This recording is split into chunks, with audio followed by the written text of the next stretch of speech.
Second case this morning is Brian, I don't know if it's NIES versus Affluent Funding.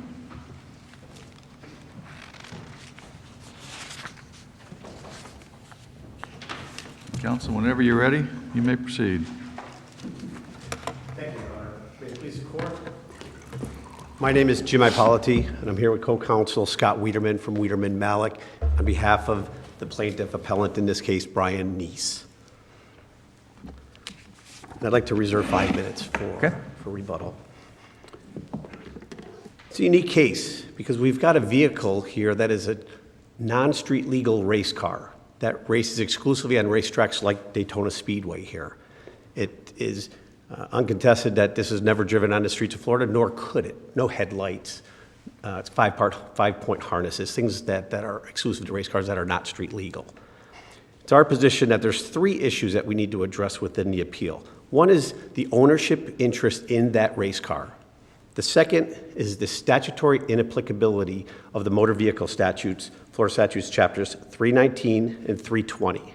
And then also the actual notice that was provided to the defendant appellee in this case. We'll start with the ownership of the race car.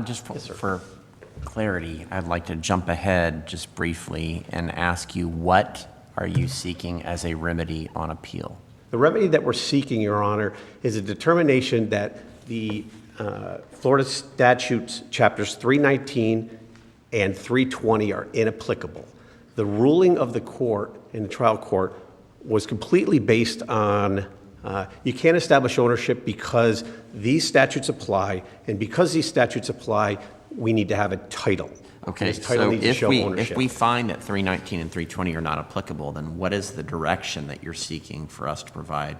I think that I'm sorry, Your Honor. The findings of the trial court will satisfy the requirements of what we saw and I believe it was our count 1 of conversion.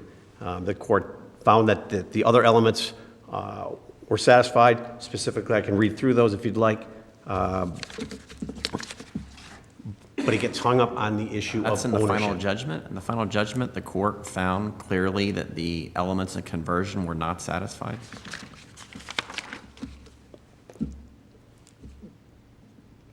Trial court found on or about February 4, 2011, did plaintiff purchase a 1/2 ownership interest in a Ferrari from William Payday? Yes, plaintiff purchased 50% of the William Payday's interest in the Ferrari. Was a Ferrari purchase memorialized in writing in a bill of sale to include the vehicle by both description and vehicle identification number and price? Yes. Did the pledge of the Ferrari as collateral in the affluent loan negate any ownership interest plaintiff had in the Ferrari? No. Did affluent exercise a positive, overt action of dominion or authority over plaintiff's interest in the Ferrari, which was inconsistent with and adverse to the claimed rights of plaintiff? Yes, over plaintiff's claimed interest. On or about February 16, 2016, did affluent unilaterally sell the Ferrari without notifying plaintiff or this court? Yes.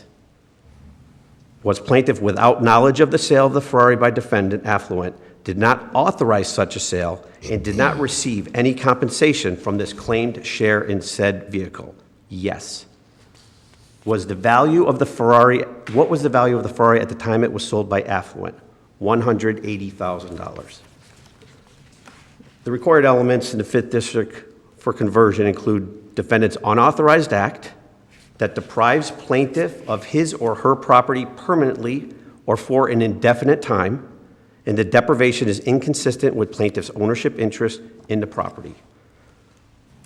So it's our position that all of those requirements have been satisfied.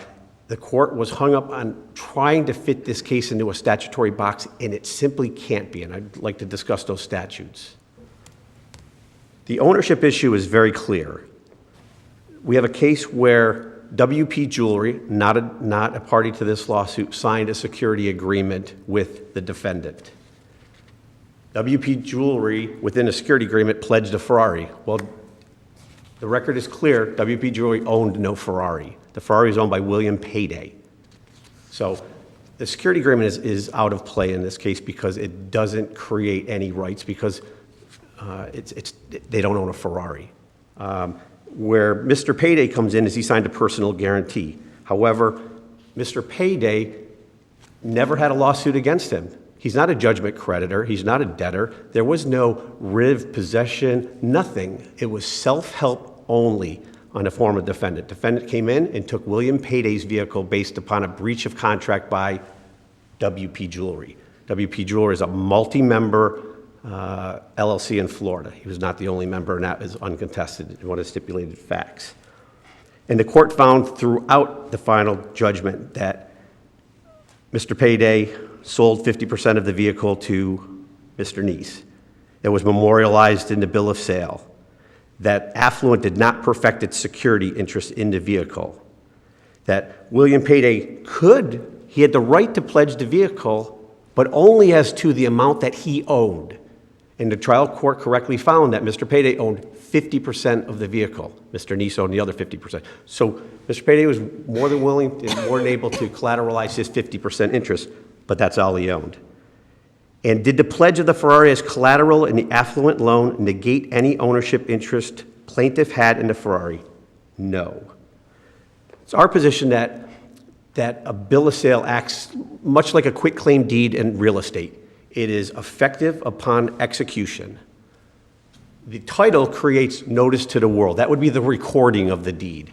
In this particular case, we have actual notice. We sued the defendant before they sold the vehicle. Not only did we put 2 registered letters that we sent to them letting them know we want equal possession, equal rights to this vehicle, then we sued them and we served them. And what did they do? 7 days after being served, they did a fire sale without advertising, sold the vehicle to someone on the California coast to try to get rid of it. The court has deemed that the vehicle was worth $180,000. It was sold for $52,000. So it was clearly done to try to, let's get rid of this vehicle. But they didn't have a right to sell our client's half. It's our position that they didn't have a right to sell Mr. Payday's half either. There was no adjudication of wrongdoing by Mr. Payday. WP Jewelry is its own case, but they don't have a judgment against WP Jewelry either. So they just used self-help against a personal guarantee. So it's impossible for Mr. Payday to collateralize more than he owned. If I own a share of Disney stock, I can't go collateralize all of Walt Disney World. I can only use that one share, much like Mr. Payday's interest. He can only use 50%. That's all he owned. So the court relied on these Florida statutes because they needed to get this in this box of motor vehicle statutes. The problem is it can't fit in this box. Motor vehicle statutes are designed for cars that are driven on the streets. They provide notice to the world. So if you hit somebody or you speed or you go through a toll, they can find that vehicle and find out who it is. But let's look at these statutes individually. The only statute that was ever discussed in this case was statute 319.27. That's it. And it was never brought up by either party. It was never brought up as an affirmative defense. It was the judge himself who asked at the end of the trial, I want you to brief the issue of 319.27, whether it would be applicable. And there was no objection to that. Both parties detailed briefed that statute. We said, here's each of the subsections of 319.27, and none of them apply.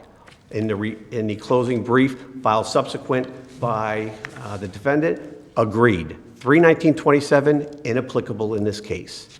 That's it. There is not one discussion of any other statute in 319 chapter or chapter 320 that is any way related to this case was never brought up.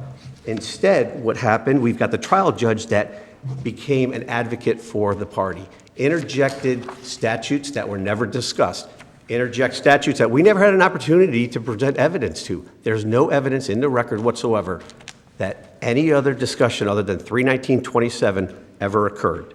So it would be improper for the judge to then base his entire final judgment on the applicability of statutes other than 319.27. And again, 319.27 was brought up by the judge himself. It was not brought up by either party, was not brought up in an affirmative defense.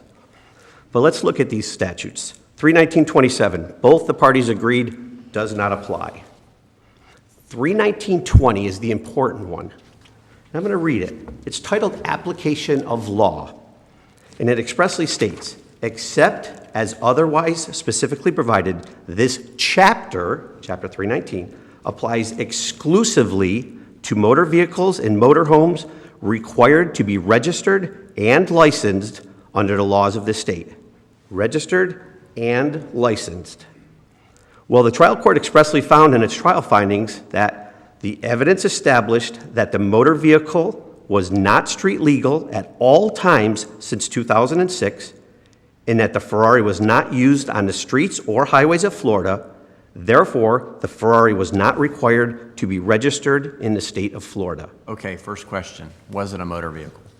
Well, by definition here, I would say no. The court relied on they looked over to chapter 320.01, and they said, well, the term motor vehicle means an automobile, motorcycle, truck, trailer, semi-trailer, truck trailer, and semi-trailer combination, or any other vehicle operated on the roads of this state used to transport persons or property and propelled by power other than muscular power, but the term does not include traction engines, road rollers, such vehicles as open only on a track, bicycle, or moped. So based upon that reading, is the Ferrari an automobile? Our reading of it, absolutely not, because it specifically says, or any other vehicle operated on the roads of the state. It's very clear that the trial court found that it was not operated on the roads of the state. But let's look at the statute as a whole. Chapter 320 of the Department of Motor Vehicles, that's for licensing. It has nothing to do with ownership, has nothing to do with titling. It's specific only to licensing. Let's look at some of the race cars that have raced around Daytona. Richard Petty, Martin Truex. Are those motor vehicles? Because if this statute would apply, if all vehicles are motor vehicles, then they need to be titled. They're not titled. They don't have Let's say titles. it is a motor vehicle. Let's say we assume that. Is there still another provision that would not require it to be licensed? Absolutely. We're going to go right back to 319.20. This chapter, which is the ownerships, this is the titling section. This is the applicable one, chapter 319. This chapter applies exclusively to motor vehicles and motorhomes required to be registered and licensed under the laws of this state. So even if you assumed it's a motor vehicle, which we do not, we think it is absolutely not a motor vehicle, even if you assume that it was, to answer your question, it is the trial court's finding that this vehicle did not need to be registered. 319.20 says in order for this entire chapter to apply, that vehicle has to be registered and licensed under the laws of Florida. So there's your out. It doesn't apply. That statute is directly on point, cannot be misconstrued, couldn't be more clear. It doesn't apply. The entire chapter of 319. So if 319 doesn't apply, all of the court's findings that, well, you didn't prove ownership, everything else is in play, but you didn't do a title transfer of this race car, so therefore you didn't prove ownership. So all the other things are we have to look away from. The court found that our client owns 50% of this race car, yet allowed the defendant to go and sell what he didn't own, what they didn't own. It's an entity. That's where we have a problem here. These statutes don't apply, and the court tried to force them into that statute box that simply did not apply. Let's go to the issue of title, because again, title provides notice to the world of who owns this vehicle, so someone can search and look for it. This vehicle was owned by three individuals. Initially, Aaron White. Aaron White sold it to William Payday. William Payday sold half interest to Brian NIES. All individuals, never owned by an entity. There would never be a UCC1 filed, for instance, because these are private owner vehicles, okay? So what we've got is a bill of sale. If you've ever watched TV, watched the Mecum auction, you watch the Barrett Jackson auction, if you do a simple Google search, you're going to come up that race cars are typically sold on bill of sale. The testimony, uncontested at the trial, from including our expert witness, including the former counsel for the defendant, admitted, yeah, these vehicles are sold typically with a bill of sale. Why?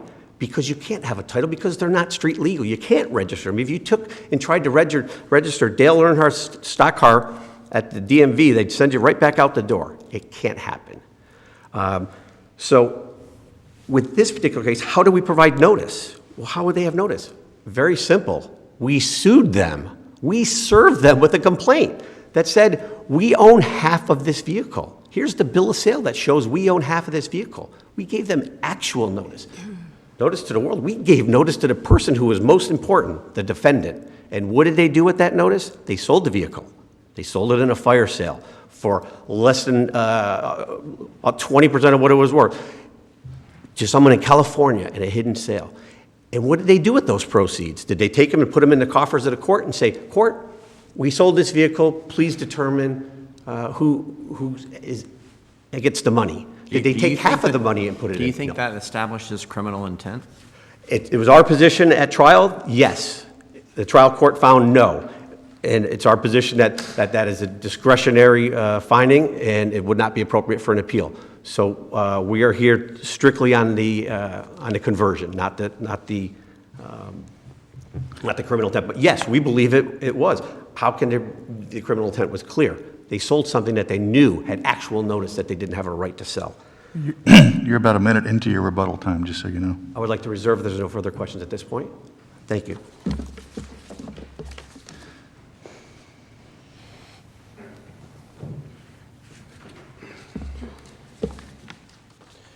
May it please the court. Eric Reed on behalf of Affluent Funding, the appellee in this case, and the defendant in the lower court. The big question that we've heard is who owns this vehicle? And that's really what the trial court... Actually, Mr. Reed, before we Yes. get to that point, was there any evidence presented to the trial court that this vehicle was ever driven or operated on the roads of the state of Florida, public roads? There was discussion about it being brought to some fairs and celebration. Was it actually driven on the roads to get there? It was housed in, their testimony was housed in celebration at Mr. NIES's house. Did he trailer it to the events and the festivals? They did trailer it to the racetracks. There was record evidence of that. Did he drive it around? Did Mr. Payday drive it around? I don't know. There was no testimony of that. So at best, undetermined, correct? Correct. Okay. Thank you, Judge. So the big question was the ownership. Who owns this vehicle? We've heard a lot about the bill of sale. We heard a lot about the bill of sale in the trial. The bill of sale, the testimony from the witness was that the bill of sale Is the bill of sale in any way deficient as far as documenting the sale of the vehicle? Correct. It's the Affluent's position. It was deficient. It did not include various items that would be required in a bill of sale: witnesses, notaries, full names, contact information, what you would typically see on a bill of sale if you were transferring an interest or half of an interest, in this case, to a vehicle. But it's not just the bill of sale issue in terms of ownership. It was various other items that were not proved at trial as to what Mr. NIES's, did he own this vehicle? And that included proof of payment. Big discussion about, hey, I paid $30,000 cash. Do you have bank records? What can you prove to this court that you actually paid $30,000, that you had consideration and you own half interest in that vehicle? The only testimony was Mr. NIES saying, hey, I paid cash, $30,000.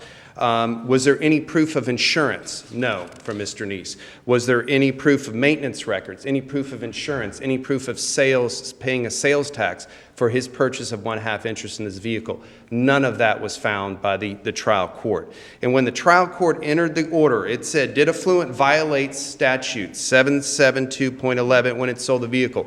Answer, no. Did Affluent act with criminal intent? No. Is plaintiff entitled to damage? No. But the bigger piece of that is, Did Affluent have notice prior to selling the vehicle? Affluent did have notice. That is, and counsel brought that up, that is not an issue, and Judge, you mentioned this, what's on appeal? And that's, I pulled up the statement of issues from the appellant, and it deals with, there are 6 of them, 319, 320, 319, I'm talking about the statutes. The Wood case of who made the loss, 319, and whether a bill of sale and ownership. There's no issue on appeal as to notices provided. But yes, to answer your question, absolutely, notice was provided to Affluent. Do you have, counsel, do you have any authority that testimony regarding the amount paid would not be sufficient to establish that? Is there anything that says definitively you need documentary evidence other than just the testimony? Because didn't both parties testify that there was a $30,000 cash payment? There was testimony of just Mr. NIES. Mr. Payday, there might have been a reference in the appellant's brief that Mr. Payday did not testify at trial, but his deposition was taken as well. And in that deposition, he said that he did receive $30,000. But in terms of proof to substantiate at the trial, there was nothing that supported that, no documentation, anything like that. It was cash payment. And you're not saying there was inadequate consideration. The bill of sale specifically identifies the car, provides the VIN number. So that's what Mr. Payday is providing, and Mr. NIES in the bill of sale specifically says for the sum of $30,000. Correct. So Yeah, that's exactly what the bill of sale says. And again, we show some deficiency in the bill of sale, along with what was not proven at trial, what was not, the evidence was not there, and that's when the court ruled, did the plaintiff prove elements of conversion and civil theft? No. The court did go on after with additional findings in the trial order and mentioned the 319 and the 320 that a substantial amount of time was spent on in both briefs. And those, and we probably would both agree that those really don't apply to our situation. Is who owned this vehicle? And the trial court determined that Mr. Payday Mr. NIES could not prove ownership of the vehicle, and more importantly, that the elements of conversion and civil theft were not met, and therefore the court ruled. And entirely, it was the inability to prove ownership of the vehicle was tied to the application of Florida statutes 319 and 320, correct? Correct. So if we find that the appellant wasn't required to obtain title to comply with Florida statute 319, then who's responsible for the loss in this case? The loss would be responsible to the appellant. If the court finds that Mr. NIES was required to obtain title to put everyone on notice. No, that's not my question. Sorry, my question was if we find that he wasn't required to comply with Florida statute 319, who is responsible for the loss in this case? Well, Your Honor, I believe it would still be really Mr. Payday, who's not a party, but the appellant. Again, that's just one element. If one of the elements is they were required to obtain title and the court finds no, they were not. Well, the other elements were, well, what other proof of ownership can be shown? And that's what. But Mr. Payday wasn't the one who, when they received notice, decided to disregard the notice and sell the vehicle. That would be your client, correct? Correct. Yeah. Did Mr. Payday receive notice of claim at all?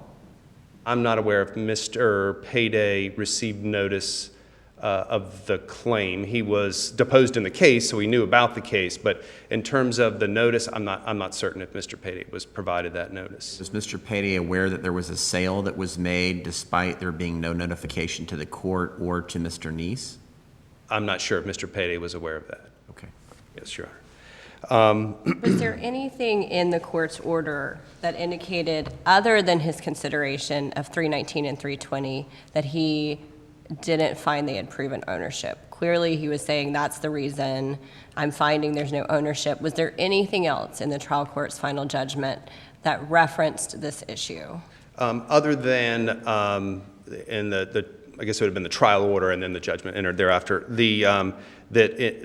importantly, that the proof that conversion elements weren't met and civil theft, all in one with the various elements that the court found that those weren't proved. When we still get to, and we recite at the end of our brief, the tipsy coachman doctrine, the court still got to the same, maybe using different rationale and reasoning, came to the same result, that the appellant failed to satisfy the burden of ownership of the vehicle. The bill of sale obviously is critical with the deficiencies in that, and the evidence that wasn't presented to the court regarding, well, what all did Mr. NIES prove to the court that he did have an ownership interest in this vehicle. And that's what they failed to prove, and therefore the court ruled in favor of Affluent that they were not found that there was any conversion or civil theft, and the court didn't even have the ability to rule as to declaratory judgment as to, really who owns this vehicle based on the trial order. What are you pointing to as the deficiencies in the bill of sale? Sure, Your Honor. The deficiencies included it was not notarized, not witnessed, did not contain the contact information of the parties. The signature of Mr. Payday was different than what was signed. And those are I believe, the 4 deficiencies in the bill of sale. But Mr. Payday testified in his deposition that he did transfer ownership for $30,000, half. He testified that he received $30,000. His testimony as to the bill of sale was, I don't recall the bill of sale. There was a whole discussion of, well, who prepared this? And he's like, well, I don't really recall that document. I'm not sure. And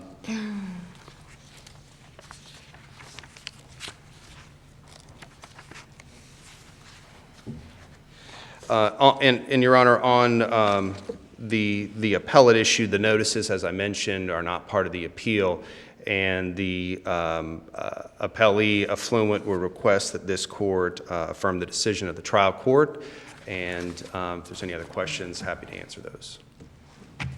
Okay, thank you. Thank you.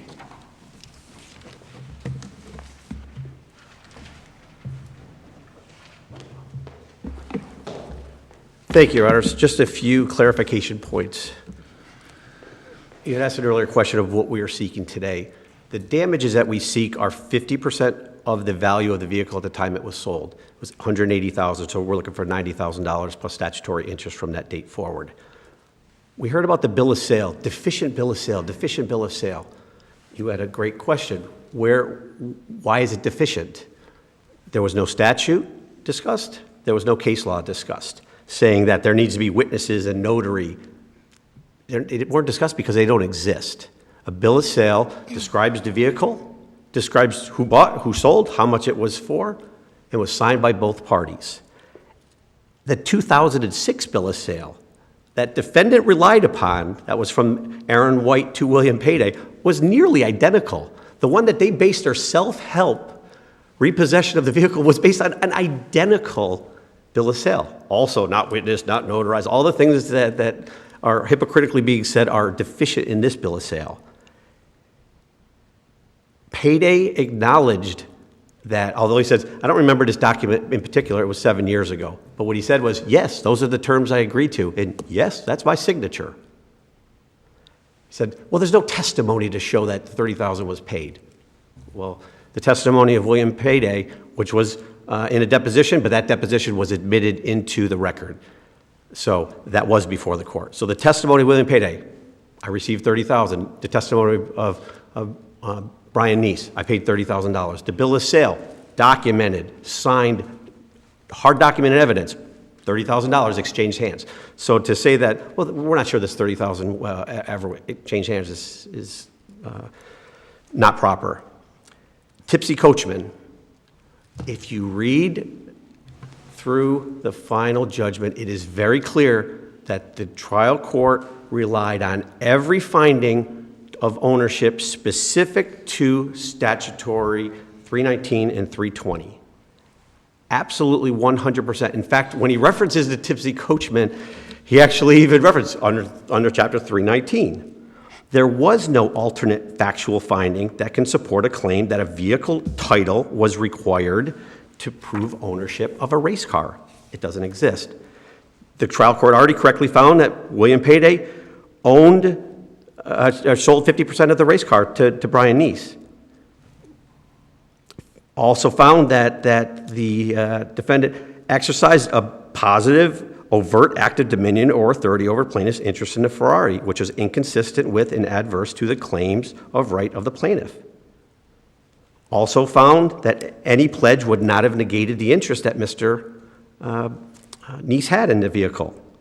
Affluent could not sell more than they owned. defendant in their brief says, well, this car is incapable of being divided in half, so therefore we sold the whole thing. That's not the way it works. It is capable of being divided in half. It's a dollar value vehicle. They could have come before the court and said, we want to sell it. No different than a partition of real estate. We want to sell the vehicle. We're going to find the best, highest price person that's willing to buy it, and we'll let the court determine how we're going to divvy up those funds. But that's not what happened here. What happened here is they sold it on their own. So Tipsy Coachman is not supported. There is no factual record before the court.